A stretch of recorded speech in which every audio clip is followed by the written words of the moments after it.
Well, there are very few economies in Asia which are purely laissez-faire.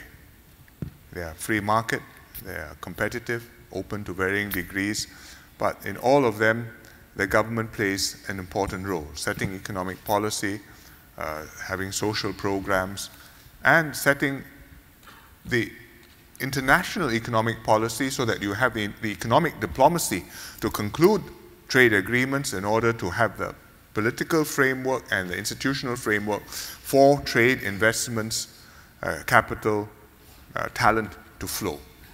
And I think that continues to be the case. Certainly for the TPP, the governments play a vital role because if they don't negotiate a good deal and they can't sell the deal and market it to their own populations and their own stakeholders as a good deal, is not going to work.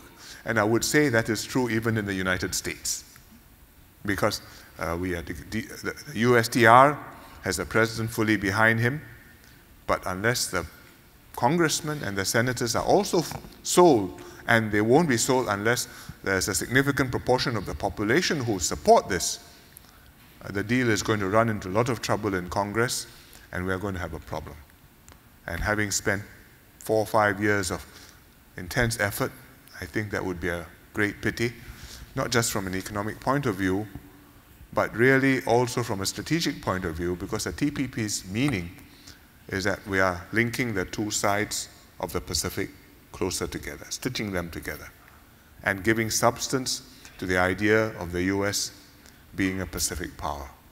And I know this is an election year in the US. It's not the sort of time when people are very, very focused on subjects other than the elections. Or next year is an election year. And the campaign has already begun.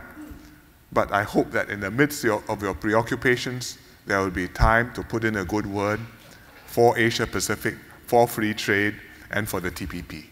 And if we can do Singapore as well, it's even better.